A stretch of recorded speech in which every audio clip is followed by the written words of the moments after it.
कराची में लोगों की डिस्पोजेबल इनकम वो काफ़ी लिमिटेड है।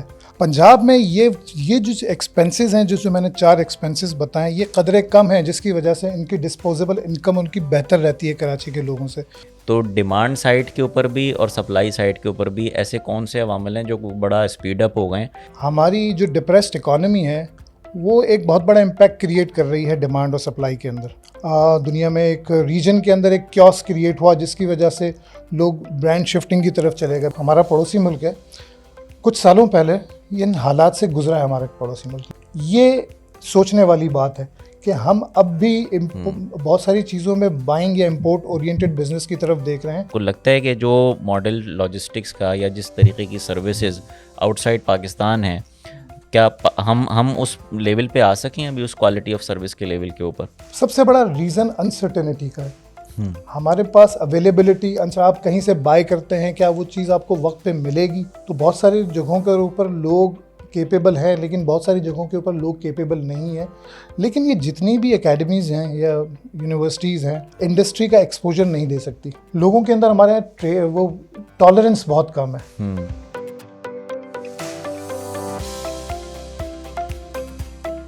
अस्सलाम वालेकुम, मैं हूं अली और आप देख रहे हैं आला पॉड। इस दुआ के साथ कि इशरत हाल, नेक अहवाल, बुलंद इकबाल, रिज़्क़ हलाल, उम्दा बोलचाल खुदा से पाएँ हम और हमारे अहलो अयाल, और हमारे मुल्क को भी हो नसीब सरबुलंदी, सरफराजी और उरूजो कमाल। तो कहिए आमीन और मिलिए हमारे आज के आला गेस्ट से, जिनका नाम है फैसल अबू बकर और जिनसे हम बातें करेंगे रिटेल सप्लाई चेन मैनेजमेंट पर। अस्सलाम वालेकुम फैसल साहब। जी वालेकुम अस्सलाम। कैसे मिजाज हैं आपके? खैरियत से? अल्हम्दुलिल्लाह बहुत अच्छे सर, बहुत शुक्रिया कि आप जो है वो आला पॉड के ऊपर आपने तशरीफ़ लाए, और आज हम आपसे बात करेंगे पाकिस्तान में रिटेल सप्लाई चेन मैनेजमेंट के प्रोस्पेक्ट्स के ऊपर और उसके चैलेंजेस के ऊपर। जी सर। जी, बहुत बहुत शुक्रिया आपके इनविटेशन का। That is so nice of you. तो थोड़ी सी आज हम बात कर लेते हैं पाकिस्तान के अंदर रिटेल सप्लाई चेन के हवाले से जो सिनेरियोज़ हैं, जो चैलेंजेस हैं और जो अपॉर्चुनिटीज़ हैं, उसके हवाले से थोड़ी बात कर लेते हैं। अच्छा। तो सबसे पहले तो ये कि इस वक्त हमारे पास जो अपॉर्चुनिटीज़ हैं वो बहुत ज़्यादा हैं और प्लेयर्स वो भी ज़्यादा हैं, लेकिन कस्टमर की सर्विसेज को एड्रेस अभी भी बहुत सारी जगहों के ऊपर करने की अपॉर्चुनिटी बहुत ज़्यादा अवेलेबल है। ठीक है। हमारे पास जो सबसे बड़ी अपॉर्चुनिटी है रिटेल के अंदर वो हमारी पॉपुलेशन है, नंबर ऑफ़ कस्टमर्स। हमारे पास जो सबसे बड़ी अपॉर्चुनिटी है वो हमारी पॉपुलेशन है कि number of customers, consumers in the market, और इसमें उनकी स्पेसिफिक नीड्स हैं और उनकी रोज़ाना की बुनियाद के ऊपर उनकी नीड्स भी हैं, वांट्स भी हैं। उनको केटर करने के लिए बहुत सारे ब्रांड्स हैं, बहुत सारे प्लेयर्स हैं जो उनकी नीड्स को केटर कर रहे हैं। लेकिन किस तरह केटर कर रहे हैं और किस तरह कस्टमर की सेटिस्फेक्शन है, इसमें एक बहुत बड़ा गैप है। ठीक है। तो उस गैप को कवर करने के लिए एक अपॉर्चुनिटी है हमारे पास। जैसे हम अगर पाकिस्तान को मुख्तलिफ़ हिस्सों के सेगमेंट के अंदर तोड़ते हैं तो हमारे पास जो सबसे बड़ा जो पॉपुलेशन है वो पंजाब में है, और पंजाब के अंदर कुछ एडवांटेजेस हैं और कराची है, कराची के अपने कुछ एडवांटेजेस हैं। तो दोनों जो सेगमेंट्स हैं जहाँ पर पॉपुलेशन बहुत ज़्यादा है, लेकिन दोनों एक कहीं ना कहीं एक दूसरे से डिफ़र करते हैं। कराची में लोगों की डिस्पोजेबल इनकम वो काफ़ी लिमिटेड है। अब आप यूँ समझ लें कि अगर कराची में कोई शख्स 2 लाख रुपए कमाता है और वही 2 लाख रुपए को पंजाब में कमाता है, तो उसमें ज़मीन आसमान का फ़र्क है। ठीक है। क्योंकि कराची में एक आदमी 2 लाख रुपए कमाता है तो उससे उसका अच्छा खासा जो एक शेयर ऑफ इनकम है वो चले जाता है बच्चों की स्कूलिंग में, अपने घर की रेंटल्स में, कम्यूटेशन में जो आना जाना है, ट्रैफिक जैम्स और उसके हवाले से, और फिर इसके बाद आ जाता है उसके मेडिकल एक्सपेंसेस। पंजाब में ये जो एक्सपेंसेस हैं, जो मैंने 4 एक्सपेंसेस बताएं, ये कदरे कम हैं, जिसकी वजह से इनकी डिस्पोजेबल इनकम उनकी बेहतर रहती है कराची के लोगों से। तो despite earning the same amount a month, they have bigger disposable income than in Karachi. तो पॉपुलेशन भी पंजाब में ज़्यादा है और डिस्पोजेबल इनकम भी ज़्यादा है, तो they spend more than people in Karachi. तो ये एक डिफरेंस है। कराची के अंदर ये है कि कॉस्ट ऑफ डूइंग बिजनेस बहुत ज़्यादा है दैन पंजाब। अगेन वही रेंटल्स के फैक्टर्स हैं, बाकी यूटिलिटी मोरलेस सेम है। तो लेकिन कराची की पॉपुलेशन बहुत डेंस है, तो ये भी एक है। लेकिन दोनों जगहों के ऊपर अभी बहुत बड़ा गैप है लोगों की नीड्स और वांट्स को सही तरीके से पूरा करने के लिए। ठीक है, ज़बरदस्त। अच्छा फैसल साहब, आपका क्योंकि जो टोटल एक्सपीरियंस है अराउंड तकरीबन 2 डेकेड्स आप जो है सप्लाई चेन के साथ हैं, इसमें एक मेजर चंक आपने जो है रिटेल और एक बड़ी ब्रांड्स के साथ भी स्पेंड किया है, and actually you have seen this sector grow in front of your eyes. तो क्या ज़्यादा डिफरेंसेस हैं इस वक्त कि अगर आज से 5 साल पहले की मैं बात करूं और मौजूदा सिचुएशन की बात करूं, तो डिमांड साइड के ऊपर भी और सप्लाई साइड के ऊपर भी ऐसे कौन से अवामल हैं जो बड़ा स्पीड अप हो गए हैं जिसकी वजह से ये गैप जो है टैप नहीं कर पा रही कोई भी सप्लाई चेन की जो कंपनीज हैं? देखें, पॉपुलेशन ग्रो कर रही है, डिमांड्स ग्रो कर रही है, और नए ब्रांड्स आ रहे हैं, नए प्लेयर्स आ रहे हैं मार्केट के अंदर। लेकिन जो सबसे बड़ा चैलेंज है वो ये है कि हमारी जो डिप्रेस्ड इकोनॉमी है वो एक बहुत बड़ा इम्पैक्ट क्रिएट कर रही है डिमांड और सप्लाई के अंदर। ठीक है, बिकॉज इट्स प्राइस कॉन्शियस। हाँ, हमारी मेजॉरिटी लोग जो हैं वो प्राइस कॉन्शियस है, वो क्वालिटी कॉन्शियस कम है। उनकी चाहत ये होती है कि मुझे मुनासिब क्वालिटी की जो चीज़ है वो कम से कम कीमत में मिल जाए। जो अफोर्ड कर सकता है वो तो ब्रांड की तरफ ही जाता है, वो प्राइस को कम देखता है, वो ब्रांड की तरफ जाता है। लेकिन चूंकि हमारी ज़्यादातर जो आबादी है या पॉपुलेशन है वो प्राइस कॉन्शियस है, तो वो उसकी तरफ जाती है। तो फिर ये प्राइस वॉर शुरू हो गई है रिटेल सप्लाई चेन के अंदर। रिटेल बिजनेस में एक कस्टमर्स को जीतने के लिए एक प्राइस वॉर है। जब प्राइस वॉर शुरू होती है तो फिर क्वालिटी पीछे रह जाती है। तो जब क्वालिटी पीछे रह जाती है और कस्टमर की एक्सपेक्टेशन, अब मैं आपको एग्जांपल देता हूँ। आपके घर पे आपको फ्रिज बॉटल्स की ज़रूरत पड़ी, ठीक है, और आप मार्केट में चले गए और आपने फ्रिज बॉटल्स देखी कि मुझे ये मिल रही है और ये अच्छी लग रही है और कम पैसों की भी है। घर ले गए, घर जाके आपने बताया कि मैंने यहाँ से ली है। अब वो महीने 2 महीने के अंदर वो वेयर आउट हो गई बॉटल्स। घर वालों ने कहा कि ये कहाँ से लेके आए थे, आप कहेंगे वहाँ से। तो घर वाले के परसेप्शन में ये क्रिएट होगा कि वो ब्रांड या वो स्टोर ठीक नहीं है। घर वाले ये कभी नहीं पूछते कि लाए कितने की थे। वो आपको 100 रुपए की 3 बॉटल्स मिल गई फ्रिज बॉटल, तो आप 100 रुपए की 3, तो उसने फिर इतना ही चलना था। बिल्कुल ठीक तो है। ये गैप है, लोगों के लिए मुश्किल होती जा रही है अपनी नीड्स और वांट्स को पूरा करना। वो अपनी वांट्स को कुर्बान कर रहे हैं, नीड्स के ऊपर वो पूरा नहीं कर पा रहे हैं। और नीड्स भी एक बहुत बड़ी मार्केट है। तो और फिर इसमें बहुत सारी, अभी आप रिसेंटली देखेंगे हमारे दुनिया में एक रीजन के अंदर एक क्योस क्रिएट हुआ जिसकी वजह से लोग ब्रांड शिफ्टिंग की तरफ चले गए। ब्रांड शिफ्टिंग की तरफ चले गए, लोगों ने बाइकआउट तो किया, ये इनकी अपनी चॉइस थी। लेकिन ऑल्टरनेट्स अवेलेबल हैं आपके पास? क्या आपके पास ऑल्टरनेट्स अवेलेबल हैं? ठीक, बिल्कुल ठीक। आपने बहुत सारी चीज़ें ब्रांड शिफ्ट कर दी, आप साबुन, शैम्पू, ठीक है, और इसी तरह की बहुत सारी आपके ड्रिंक्स हो गए, बहुत सारी चीज़ें हैं। लेकिन क्या आपके पास ऑल्टरनेट्स अवेलेबल हैं? हाँ, ऑल्टरनेट्स अवेलेबल हैं, लेकिन क्या वो मार्केट की नीड को पूरा कर सकते हैं? उस क्वालिटी लेवल पे हैं या नहीं है? उस क्वालिटी लेवल तो बात की बात है। मैं तो कह रहा हूँ क्वांटिटी लेवल के ऊपर क्या वो डिमांड को पूरा कर सकते हैं? अगर कैपेसिटी उनकी नहीं है, उनकी कैपेसिटी नहीं है, उनकी कैपेसिटी नहीं है। हमने, हाँ, अब इस तरह की सूरत हाल के अंदर मैं एग्जाम्पल दूंगा। इन्हीं सूरत हाल से एक मुल्क है, हमारा पड़ोसी मुल्क है, कुछ सालों पहले इन हालात से गुजरा है हमारे पड़ोसी मुल्क। लेकिन उसने क्या किया कि उसने सेल्फ सफिशेंसी मॉडल के ऊपर चले गया। मैं ईरान की बात कर रहा हूँ। जी, ठीक है। ठीक है जी। आज देखें कि वो ईरान जिसके ऊपर इतने सारे सैंक्शंस हैं वो कहाँ खड़ा है और हम कहाँ खड़े हैं। ये सोचने वाली बात है कि हम अब भी बहुत सारी चीज़ों में बाइंग या इंपोर्ट ओरिएंटेड बिजनेस की तरफ देख रहे हैं, हम सेल्फ सफिशेंसी को नहीं देख रहे हैं। उसकी भी बहुत सारे चैलेंजेस हैं। हमारे पास कॉस्ट ऑफ डूइंग बिजनेस बहुत ज़्यादा है, और आपके पास जो बहुत सारी कोई ऐसी सपोर्ट, कोई ऐसा मॉडल नहीं है जो लोगों को स्टार्टअप के ऊपर या इंडस्ट्री स्टार्टअप के ऊपर लोगों को कोई केटर किया जा सके, सपोर्ट किया जा सके, उनको कुछ इस तरह की रियायत दी जा सके कि वो मुल्क के लिए बेहतर करें।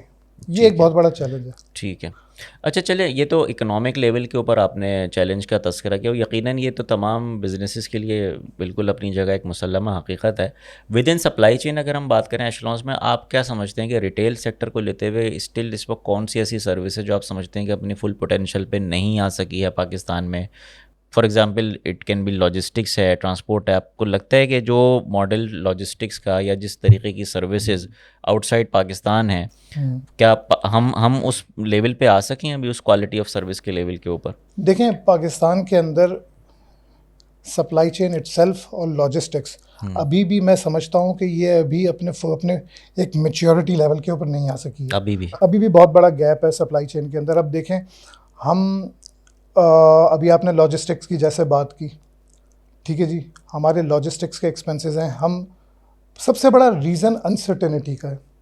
हमारे पास अवेलेबिलिटी, आप कहीं से बाय करते हैं, क्या वो चीज़ आपको वक्त पे मिलेगी?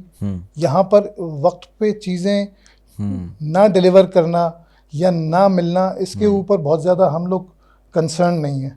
तो जब चीज़ें वक्त के ऊपर नहीं मिलती हैं तो फिर आप वक्त के ऊपर लोगों की डिमांड का माल मार्केट में कैसे पहुंचाएंगे? अनसर्टेनिटी बहुत है। जब आप पीछे जाते हैं मार्केट के अंदर, जो आपके सप्लायर्स हैं और उनके सप्लायर्स हैं, उनके पास भी इंपोर्ट बैरियर्स हैं। वो चीज़ें जो इनके कंपोनेंट्स हैं वो अवेलेबल नहीं है, वो डिले हो जाते हैं। उनका ड्यूटी स्ट्रक्चर, उनका आपकी डॉलर पैरिटी, ये वो तमाम चीज़ें हैं कि जब आपके पास आपकी डिमांड की चीज़ें वक्त पर नहीं पहुंचेंगी तो लॉजिस्टिक्स का इसमें क्या कसूर है? लॉजिस्टिक्स तो जैसे तैसे वो मार्केट तक, स्टोर्स तक चीज़ें पहुंचा देगा। जैसा भी है, देसी सिस्टम है या बहुत अच्छा सिस्टम है, वो तो पहुंचा सकता है। लेकिन अनसर्टेनिटी चीज़ों के हवाले से हमारी इकोनॉमिकल, वंस अगेन इकोनॉमी के अंदर चीज़ें, चैलेंजेस ऐसी हैं कि वो अवेलेबिलिटी टाइम पर नहीं होती है। जब अवेलेबिलिटी टाइम पर नहीं होगी तो एक डिमांड का गैप रहेगा और सप्लाई का गैप रहेगा। यानी प्लानिंग के लेवल के ऊपर काफ़ी गैप्स हैं कि जो भी चाहे मैन्युफैक्चरर हैं या भी ओवरऑल, वो प्लानिंग अगर उसकी सही होगी चीज़ों की डिमांड सप्लाई को देखते हुए, तो यकीनन फुलफिलमेंट भी ज़्यादा उस हिसाब से हो रही होगी। देखिए, प्लानिंग सिर्फ एक अक्रॉस द बोर्ड प्लानिंग सही होनी चाहिए, लेकिन प्लानिंग वाला भी क्या कर सकता है? जब आप मेरे सप्लायर हैं या मैं आपका सप्लायर हूँ, आपसे मेरी बात हुई, मैंने चीज़ें कमिट की और मैंने आपको चीज़ें टाइम पे डिलीवर नहीं की, तो ये तो कुछ फैक्टर्स आउटसाइड आपके कंट्रोल के हैं ना। तो इसमें क्या हो सकता है? अब ये है कि इंतज़ार ही इंसान कर सकता है कि कुछ हालात बेहतर हो जाएं, कहीं हम स्टेबिलिटी की तरफ चले जाएं, किसी वजह से हम नॉर्मलाइजेशन की तरफ चले जाएं, तो ये अनसर्टेनिटी किसी हद तक कम हो। ठीक है। अच्छा फैसल साहब, इसमें जैसे आपने बात की कि बाइकॉट के हवाले से बात हो रही थी कि जी बड़ी ब्रांड्स हैं उनको तो लोगों ने अब ज़रा कहा है कि ऑल्टरनेट्स के ऊपर आ जाएं, लोकल के ऊपर, बट यकीनन जैसे आपने कहा कि उनकी क्या ना वो कैपेसिटी इतनी बड़ी मार्केट को सर्व करने की है फ़िलहाल, और सेकंड एक एलिमेंट क्वालिटी का भी आता है। तो मैं इस हवाले से पूछना चाहूँगा कि आपने क्योंकि मुख्तलिफ़ ब्रांड्स के साथ काम किया है एज ए सप्लाई चेन की एक डिस्ट्रीब्यूशन या रिटेल वाली एशलॉन में, तो हम एक कंसेप्ट पढ़ते हैं यूनिवर्सिटीज़ में और प्रैक्टिकल में भी, जो है कहा जाता है कि जी बड़ी ब्रांड्स जो हैं वो अपना जो फाइनल पॉइंट ऑफ सेल है उसके ऊपर का डेटा बड़ा मॉनिटर करके और सारी जो उसकी डिमांड सप्लाई बैकएंड की है वो मैनेज कर रही होती हैं। तो क्या कोई लोकल ब्रांड भी अभी इस लेवल के ऊपर डेटा एनालिटिक्स के ऊपर आई है, या वो अभी तक सिर्फ एक वो पुराना जो एक पुश सिस्टम होता था कि भाई इतनी गाड़ी आएगी यार 15 दिन बाद और उतनी उतरेगी आपके पास, उस पर चल रहे हैं? देखिए, इसमें हम एक आइडियल पॉइंट के ऊपर तो कोई भी ब्रांड नहीं आ पाया। ठीक है, मैं उसकी बात कर रहा हूँ जो सक्सेसफुल ब्रांड्स हैं, जो सक्सेसफुली बिजनेस कैरी आउट कर रहे हैं।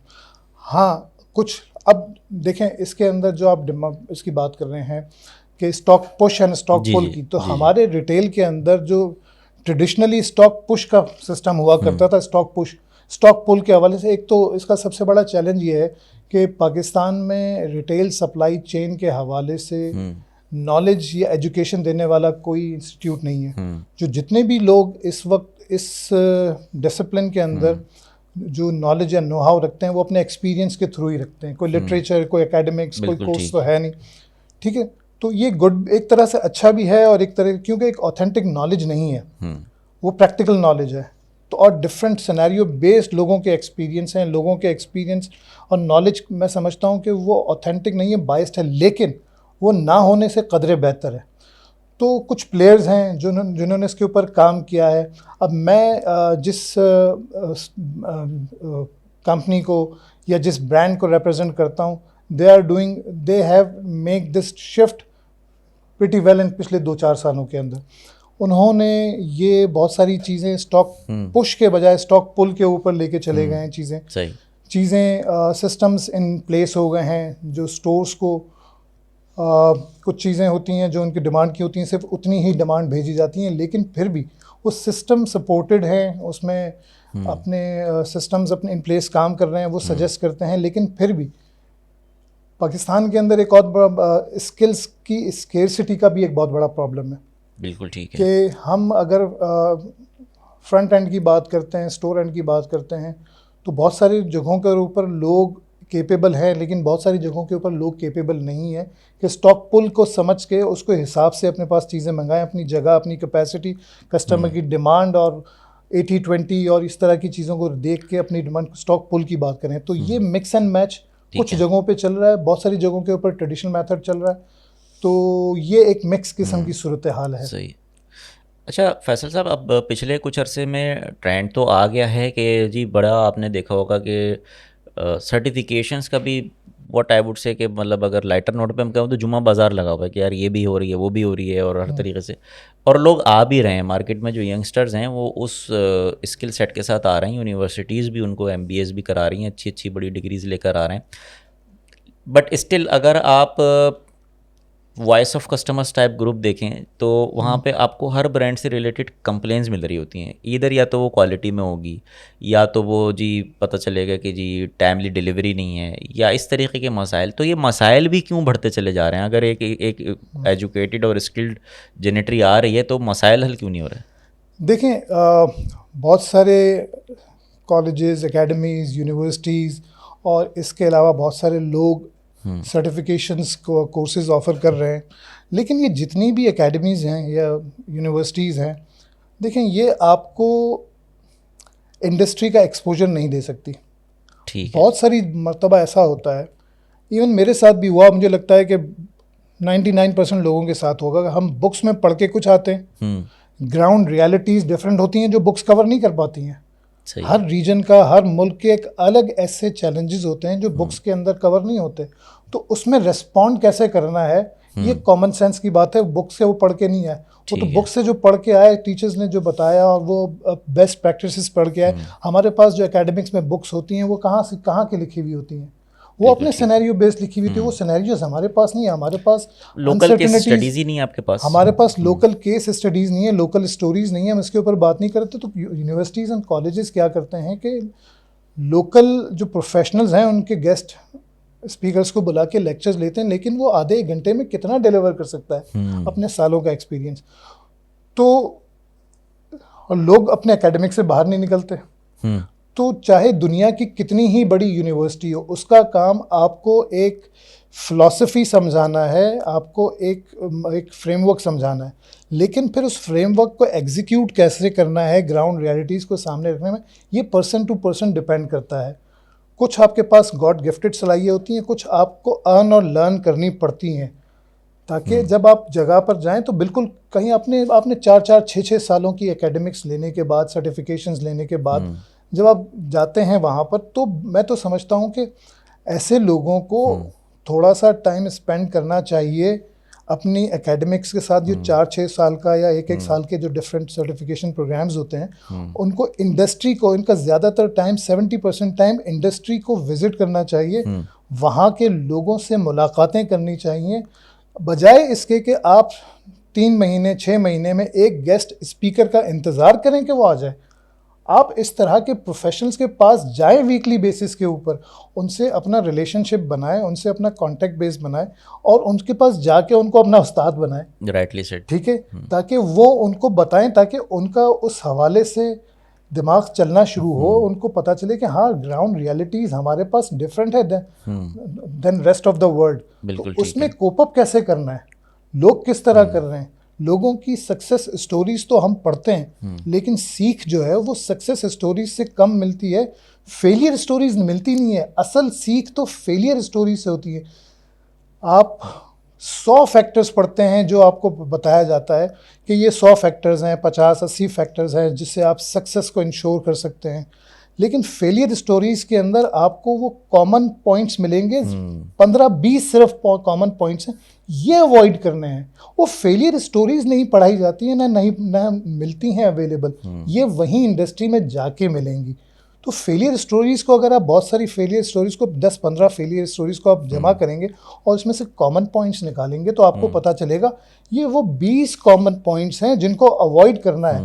और फिर आपके पास सक्सेस, आपने चाहे फिर आपके पास सक्सेस पॉइंट्स के 10 हों, 20 हों, 50 हों, 100 हों, वो 20 अवॉइड करने हैं जो कहीं नहीं मिलते हैं, वो इसी तरह मिलेंगे। बहुत खूबसूरत और प्रैक्टिकल आपने बात की, बल्कि मेरा एक अगला सवाल जो इंडस्ट्री और एकेडेमिया लिंकेज से रिलेटेड था वो भी ऑटोमेटिकली इसमें एड्रेस हो ही गया कि वो गैप हमेशा से रहा है और अभी भी जिस तरीके का प्रेशर है डिमांड सप्लाई बोथ साइड पे वो उसको कवर नहीं हो पा रहा। अच्छा चलें हम एक traditional brick and mortar retail से निकल के ज़रा ई कॉमर्स की तरफ आते हैं। पाकिस्तान में भी ई कॉमर्स के ऊपर काम हो रहा है, अब वो किस नौयत का हो रहा है और उसमें कितनी पोटेंशियल है, क्या चैलेंजेस हैं, इस हवाले से आपके एक्सपर्ट ओपिनियन क्या है? अच्छा, पाकिस्तान में जैसे पूरी दुनिया में एक बूम आया आज से कोई 3-4 साल पहले जब कोरोना की सूरत हाल थी, तो पाकिस्तान में भी बूम आया। और पाकिस्तान में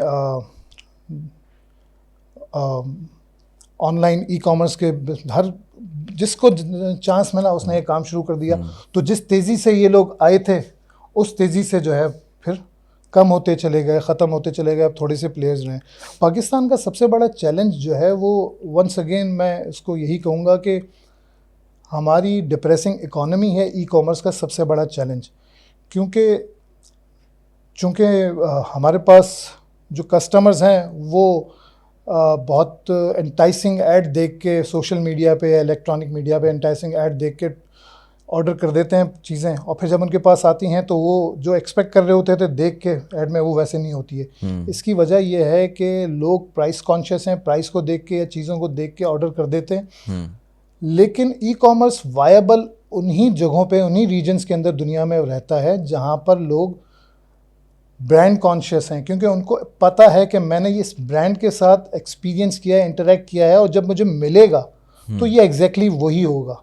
फ़र्ज़ करें एक डब्बे का दूध है जो लोग इस्तेमाल करते हैं पाकिस्तान के अंदर, वो दुनिया में कहीं कहीं कश्मीर की पहाड़ी पे, गिलगित की पहाड़ी पे, कहीं सिंध के, पंजाब के इंटीरियर, अगर वो दूध के डब्बे का वो ब्रांड लेंगे तो उनको पता है कि जब मेरे पास आएगा, प्राइस की बात नहीं कर रहा मैं, ब्रांड की क्वालिटी की बात कर रहा हूँ, उससे पता है कि मेरे पास यही टेस्ट, यही डब्बा, यही साइज़, यही टेक्सचर, यही स्मेल, सारी चीज़ें, मुझे उसको सारा एक्सपीरियंस पता है, उसको वही एक्सपीरियंस मिलेगा जिससे वो सेटिस्फाइड है। अब बात कर लेते हैं जैसे इस घड़ी की। इस घड़ी का एक ब्रांड है, अब इससे मिलती जुलती एक अनब्रांडेड घड़ी है, ये फ़र्ज़ करें 15,000 की, और वो आपको 3,000 में दे रहा है और देखने में अच्छी है, इलेक्ट्रॉनिक और सोशल मीडिया की उसको ऐड बड़ी अच्छी है। जब आप लेते हैं तो लुक एंड फील आपको अच्छा नहीं लगता है, तो फिर आप कहते हैं कि यार नहीं यार मेरा एक्सपीरियंस अच्छा नहीं हुआ।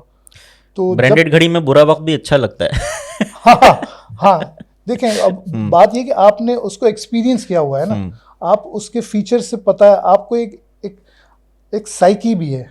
लेकिन अगर कोई ऐसी चीज़ आपके पास आ जाती है, sometimes you feel good, sometimes you feel bad, और ज़्यादातर लोगों के फीडबैक एक जगह से परचेज करने के बाद यही होते हैं कि यार अब मैं किसी और को ट्राई करूँगा, मैं इधर से नहीं लूँगा। ठीक है। तो ये ई कॉम के अंदर बहुत सारे लोग रोज़ाना की बुनियाद पे आ रहे हैं जा रहे हैं। लोगों के एक्सपीरियंस, हम मार्केट प्लेसेस की बात करते हैं, मैं फिर नाम नहीं लेता उन मार्केट प्लेसेस का, ऑनलाइन वहाँ पर भी मैं मुख्तलिफ लोगों से मिला हूँ, तो जिन्होंने बहुत पहले काम किया था वो उस मार्केट प्लेस को छोड़ चुके हैं। वो कह रहे हैं कि नहीं, हमारे साथ मुझे बताया गया कि यार मेरे ऑर्डर्स थे, मैंने डिलीवर किए, और मेरे पास जो आखिर में समरी आई तो मेरे कुछ डिलीवर्ड ऑर्डर्स ही मिसिंग थे उसके अंदर। मैं बहुत ऊपर तक कंप्लेंट लेके गया उस मार्केट प्लेस के अंदर, लेकिन मेरी सुनवाई नहीं हो सकी। तो ये काइंड ऑफ मतलब शॉकिंग है, सरप्राइजिंग है, जो कोई भी एक्सेप्ट नहीं कर सकता। तो चूंकि वो मार्केट प्लेस बॉदर इसलिए नहीं करते हैं कि उनके पास नए आने वाले इतने ज़्यादा हैं कि पुराने वाले जा रहे हैं, कोई फ़र्क ही नहीं पड़ता। बिल्कुल ठीक है। अच्छा, इसमें ई कॉमर्स से रिलेटेड एक दो सवाल और हैं। देखिए, एक तो पाकिस्तान जो है वो इस वक्त दुनिया की दो बड़ी इकोनॉमीज़ के नेबरहुड में बैठा हुआ है, और दोनों ने जो है अपना ई कॉमर्स को बड़ा बूम किया है। उसमें ई कॉमर्स की सक्सेस स्टोरी में एक जो ई पेमेंट्स का रोल है ना, वो भी बड़ा होता है। आई थिंक हमारा ई कॉमर्स, अगर आप कैश ऑन डिलीवरी कर रहे हैं तो वो ई कॉमर्स नहीं है, वो ई कॉमर्स फेल हो जाता है वहाँ पे। हाँ। तो ये इस हवाले से आपकी क्या राय है कि क्या ये ई पेमेंट्स का मैकेनिज्म जो है कितना है सक्सेसफुल या अभी भी गैप है देखें, ये इसमें? बहुत बड़ी कन्वीनियंस है, बहुत बड़ी कन्वीनियंस है। आपके पास ट्रेसेबिलिटी रहती है, एविडेंस रहता है, मैंने कब किससे क्या परचेज किया, आपके पास एक डॉक्यूमेंट रहता है, इलेक्ट्रॉनिक ही से, डिजिटल डॉक्यूमेंट से ही रहता है। लोगों की बहुत बड़ी कन्वीनियंस है। अब हम देखते हैं कि हमारे पास जो मुल्क हमारे साथ आज़ाद हुआ था, आज वो टेक्नोलॉजी में हमसे इतना ज़्यादा है कि वहाँ पर जो कोई गली के कोने पे या आपकी हाईवे के ऊपर कोई बंदा कोई छोटी सब्जी फ्रूट बेच रहा है, बिल्कुल। वो भी वो कियोस्क के ऊपर है या कोई QR रोड कोड पे लगाया बैठा हुआ हुआ है, वो कह देता है कि भाई मुझे ऑनलाइन पेमेंट कर दो, उसके बाद QR कोड होता है। हमारे पास क्यों नहीं है? इसमें क्या दिक्कत है? I am fail to understand at the moment. इसमें क्या दिक्कत है? देखें, जो चीज़ें डॉक्यूमेंट, अगर इकोनॉमी को डॉक्यूमेंट करना है, 100% ना सही, 50% सही, 60% सही, 40% फॉर द कन्वीनियंस तो लोगों को दी जाए। लोग कब तक ATM इस्तेमाल करते रहेंगे और कैश कैरी करते रहेंगे? मेरे ख्याल से इसमें सिस्टम से ज़्यादा थोड़ा सा लोगों का अपना माइंडसेट भी है ना। देखें, आज की तारीख में भी कितने लोग ऐसे आपके सर्कल में भी होंगे, ऑनलाइन बिल पेमेंट की फैसिलिटी तो बहुत अरसे से है, बट स्टिल दे प्रीफर कि वो जाएं और लाइन में लग के स्टैंप जब तक वो लेकर नहीं आते ना, उनको नहीं लगता कि वो पे हुआ है। अब मैं थोड़ी सी आप इस बात से आपसे थोड़ा सा इख्तलाफ करूंगा माजरत के साथ। नहीं। इस तरह के लोग हर सोसाइटी में होंगे। ठीक है। इस तरह के लोग आप क्या समझते हैं कि जो डेवलप्ड कंट्रीज़ हैं वहाँ पर नहीं होंगे? मेरे एक अंकल हैं, आप यूँ समझ लें कि मेरे दूर के रिश्तेदार हैं, मैं उनको अंकल कहता हूँ। मैंने उनसे कहा कि अंकल, ये आप खुद जाके बैंक में जाके लाइन में लग के ये काम कराते हैं, बिल जमा कराते हैं, ये 2 मिनट में हो जाता है। वो कहते हैं भाई अब इस उम्र में कोई काम काज तो रहा नहीं, वक्त घर से निकलने के लिए 1-2 छोटे छोटे बहाने हैं, मैं ऐसी बहाने घर निकलता हूँ, वरना मुझे पता है क्या है। चलें ये एग्जाम्पल भी छोड़ें, लेकिन ये तो दुनिया में होगा। लोग टेक प्रो नहीं होते, कुछ ना कुछ लोग। लेकिन आप एक और एंगल देखें इस बात का कि सोशल मीडिया चलाने वाले, अब आपको गांव गोड़ देहातों के अंदर आपको लोग मिलेंगे जो शायद वो एक जमात भी नहीं पढ़े, 1 साल भी पढ़ाई नहीं की, लेकिन वो एंड्रॉयड फ़ोन आसानी से इस्तेमाल कर लेते। बिल्कुल। तो ये क्या है? तो ये भी तो एक एंगल है सोचने का। तो ये आप 1-2% तरह के लोगों के लिए मासेस का डिसीजन नहीं ले सकते। मासेस को, जो आज के दौर में हम 2024 में बैठे हैं, वो भी आधा गुजरने वाला है। ऐसे कैसे हो सकता है कि आप करोड़ लोगों को एक convenience, just a arm length away, ठीक है, वो कन्वीनियंस तो लोगों को प्रोवाइड करें, ये भी नहीं हो पा रहा, पता नहीं क्यों। ठीक है। फिर दो टॉपिक दोनों हमारे ऐसे हैं कि रिटेल और ई कॉमर्स के इसके ऊपर यकीनन जितना डिस्कशन हो कम है, लेकिन हम थोड़ा सा वाइंड अप करने की तरफ आते हैं। मुझे ये बताइएगा, पाकिस्तानी इन्वायरमेंट के हवाले से सवाल कर रहा हूँ कि एक रिटेल ब्रांड की सक्सेस के लिए उसका ई कॉमर्स एशलॉन होना कितना ज़रूरी है? उसके बगैर पाकिस्तान में वो ब्रांड सक्सेस कर सकता है? देखें, पाकिस्तान के अंदर जो मैं सप्लाई चेन की बात करूं या रिटेल की बात करूं, अगर रिटेल सप्लाई चेन की बात करूं, तो हाँ, फिर कस्टमर की नीड्स को पूरा करने की बात करूं, मैं डॉट्स कनेक्टेड करते हुए आपसे बात कर रहा हूं। तो 2 चीज़ें हैं इसके अंदर, एक है नीड्स, एक है वांट्स। पाकिस्तान की जो मास मार्केट है या सबसे बड़ी जो पॉपुलेशन है, वो प्राइस कॉन्शियस है। ठीक। वो नीड्स के ऊपर उनके पास और कोई चांस नहीं है कि कंप्रोमाइज़ कर सकें। उनको सबसे पहले नीड्स प्रोवाइड करनी है आपको। तो नीड्स में जितने एफिशिएंट आप होंगे, अब आपको एक कस्टमर क्या चाहता है, ई कॉमर्स की बात कर रहा हूँ मैं, कि उसकी ग्रॉसरी उसके घर तक पहुँच जाए with least of the hassle. वो जो अपने गली के किराने से चीज़ लेता है, जिसके ऊपर एतबार है भी और नहीं भी एतबार है, जब भी उसके पास जाता है तो पता चलता है मोहल्ले के अंदर 4 दुकानें विजिट करने के बाद उसकी ग्रॉसरी जमा होकर घर आती है। मुश्किल काम है, मुश्किल काम है ये। अब आज के दौर में कस्टमर ये चाहता है कि मेरे पास कोई ऐप हो, कोई ऐसी इंटरफेस हो, मैं ये वाली चीज़ों की लिस्ट दे दूं, मेरा सामान, ये सारा का सारा 100% सामान मेरे घर पर आ जाए इन फेयर प्राइस, कॉम्पिटिटिव प्राइस के अंदर। ये अगर किसी ने कर लिया इस रिटेल सप्लाई चेन के अंदर, तो वो विनर है, चाहे वो एग्जिस्टिंग प्लेयर है या आने वाला प्लेयर है। ये वो चीज़ है कि जो इसने कर लिया वो विनर है। असल में क्योंकि इस सवाल में अगर मैं फर्दर एक्सप्लेन करूँ ना, क्योंकि जो ई कॉमर्स वाला एक्सपीरियंस है ना कि वो होम डिलीवरी घर पे जो हो रही है, उसमें अगर कोई एक आर्टिकल गलत आ गया है, मिसाल के तौर पे आटे का थैला है वो फटा हुआ आ गया और आटा उसमें से जो है वो ज़ाया हो रहा है, तो वो उस ब्रांड की रिटेल ब्रांड, हालांकि वो ब्रिक एंड मॉर्टर में बड़ी चैम्पियन ब्रांड है, बट वो उसकी फेलियर का बायस भी बन जाता है। नहीं देखें, यहाँ पर लोगों को, हमारे यहाँ एक और भी तो मसला है ना, हर चीज़ हम सिस्टम के ऊपर और इकोनॉमी के ऊपर नहीं डाल सकते। लोगों की अपनी ज़ाती कुछ पर्सनल ट्रेट्स और कैरेक्टरिस्टिक्स के ऊपर भी है। लोगों के अंदर हमारे यहाँ वो टॉलरेंस बहुत कम है। भाई दुनिया में अंदर होता है कि कोई ऐसी चीज़ आपके पास पहुंच गई जिसके ऊपर कोई दाग है या कोई नुक्स है, वो विलिंगली कोई नहीं भेजता। ठीक है। कोई भी ब्रांड जिसके जो अपने ब्रांड के ऊपर काम कर रहा है, ब्रांड इमेज के ऊपर काम कर रहा है, ब्रांड पोजीशनिंग के ऊपर काम कर रहा है, सीरियस है, आपको फेयर प्राइस के अंदर चीज़ें ला के दे रहा है। वो आटे की थैली आपने 8,000 रुपये का आपने ग्रॉसरी मंगाई, 10,000 रुपये की ग्रॉसरी मंगाई, 1,000 रुपये की उसके अंदर आटे की थैली फटी हुई क्यों भेजेगा? हाँ, जब आप उससे कहते हैं तो वो बड़ी प्यार से, वो कोई भी ब्रांड वो कहता है सॉरी सर, सॉरी मैम, मैं आपको रिप्लेस कर देता हूँ। तो इसमें हमारे यहाँ चूँकि बहुत सारी चीज़ों की कमी है, उसमें एक तरबियत का भी मसला है, तो ये तो एक टॉलरेंस के अंदर आ जाता हो जाता है। इसमें क्या हो गया, वो आपको रिप्लेस करने के लिए विलिंग है, तो इस पे सोशल मीडिया पे हंगामा खड़ा करने की क्या ज़रूरत है? सही है, थोड़ी सी एक बुर्दबारी का मुजाहरा करें और अगला अपनी गलती को ठीक करने के लिए आमादा है तो उसे चांस दे दें, इसमें क्या है? ठीक है। आपके कौन से पैसे बढ़ गए?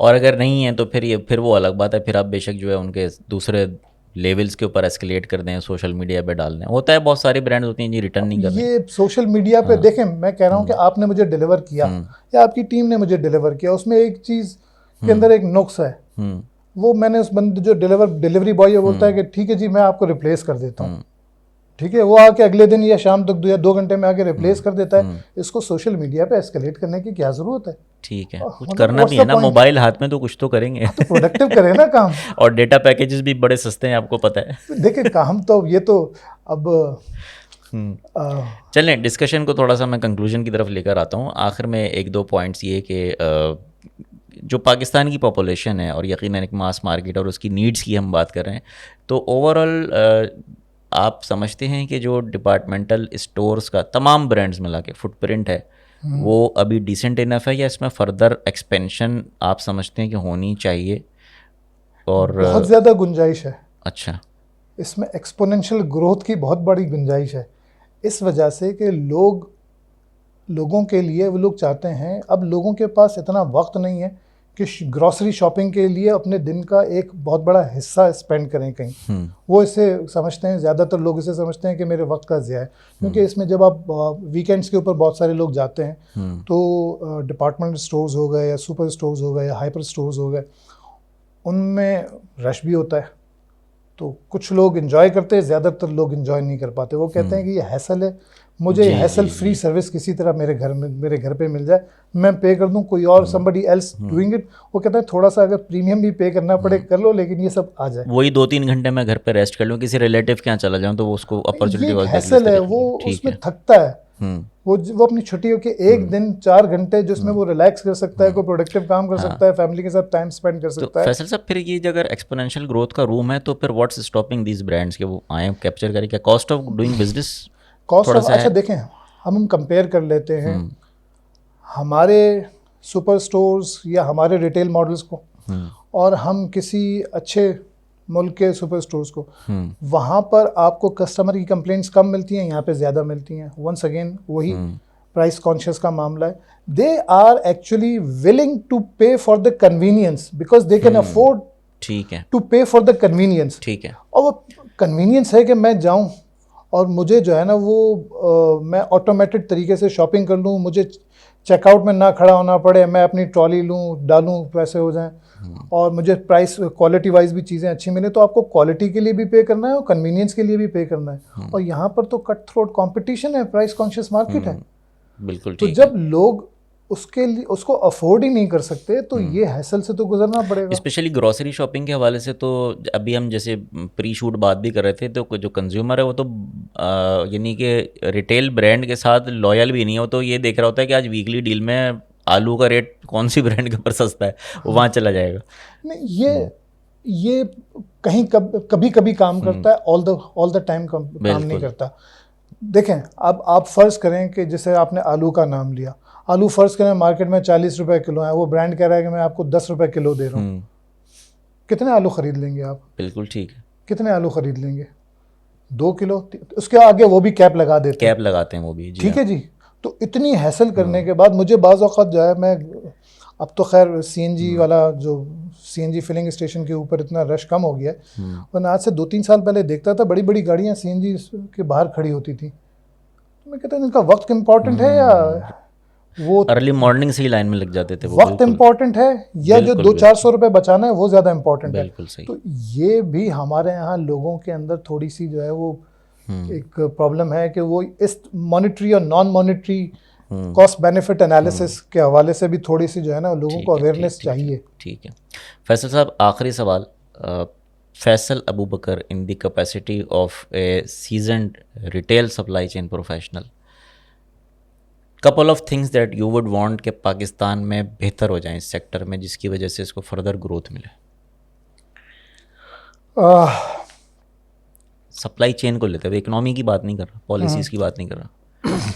सप्लाई चेन के अंदर अगर मैं बात करूं तो चूंकि मैं supply chain and more of supply chain planning के हवाले से मेरा काम है, मैंने ऑपरेशंस के अंदर भी सप्लाई चेन के अंदर मेरा एक्सपीरियंस है, लेकिन ज़्यादातर मेरा एक्सपीरियंस मैंने विलिंगली अपने आप को प्लानिंग की तरफ, सप्लाई चेन प्लानिंग की तरफ रखा है। मेरे पास 2 चॉइसेस थी, तो somehow for some reasons I tilted towards supply chain planning actually, forte of supply chain planning।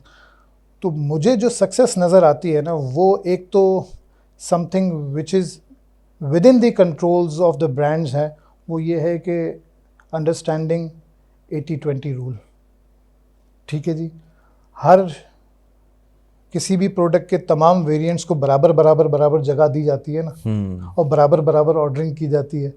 ये एक ऐसी चीज़ है जो उनको पुल बैक कर रही है, उनके सेल्स को भी और उनकी लॉजिस्टिक्स को भी और उनकी सप्लाई चेन को भी।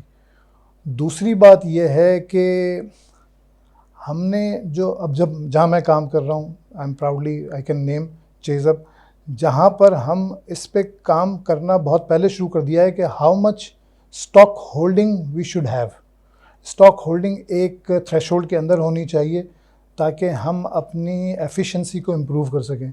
तो इसके हवाले से बहुत काम हुआ है चेज़अप के अंदर, और बहुत ज़बरदस्त काम हुआ है। और प्लानिंग के हवाले से जिसकी आप शुरू में बात कर रहे थे, stock pool, more of a stock pool oriented business, stock holding के हवाले से हमारे पास कंट्रोल्स हैं। तो हम बहुत सारी एफिशिएंसीज़ की तरफ जा रहे हैं, और ये माशाल्लाह ये क्रेडिट जाता है चेज़अप की तरफ। ठीक है, चलें ज़बरदस्त। फैसल साहब, बहुत अच्छा लगा आपसे डिस्कशन, ऑल्दो थोड़ा सा शॉर्ट डिस्कशन रहा, but it was worthy enough. बड़ी इसमें काम की और इन्फॉर्मेटिव बातें हुई। होपफुली आप लोगों को भी जो है आज का डिस्कशन बड़ा पसंद आया होगा। रिटेल सप्लाई चेन पाकिस्तान में यकीनन इसकी बहुत ज़्यादा प्रॉस्पेक्ट्स हैं, एक्सपोनेंशियल ग्रोथ भी अपनी जगह है। And with professionals like Faisal Abu Bakar साहब, there is still a long way to go, but जो लोग हैं, एक्सपीरियंस लोग फैसल साहब की तरह के, यकीनन they are making their own impression in this particular field. Subscribe कीजिएगा, देखते रहिएगा, लाइक कीजिएगा आला पॉड। बहुत शुक्रिया। बहुत बहुत शुक्रिया आप तमाम लोगों का।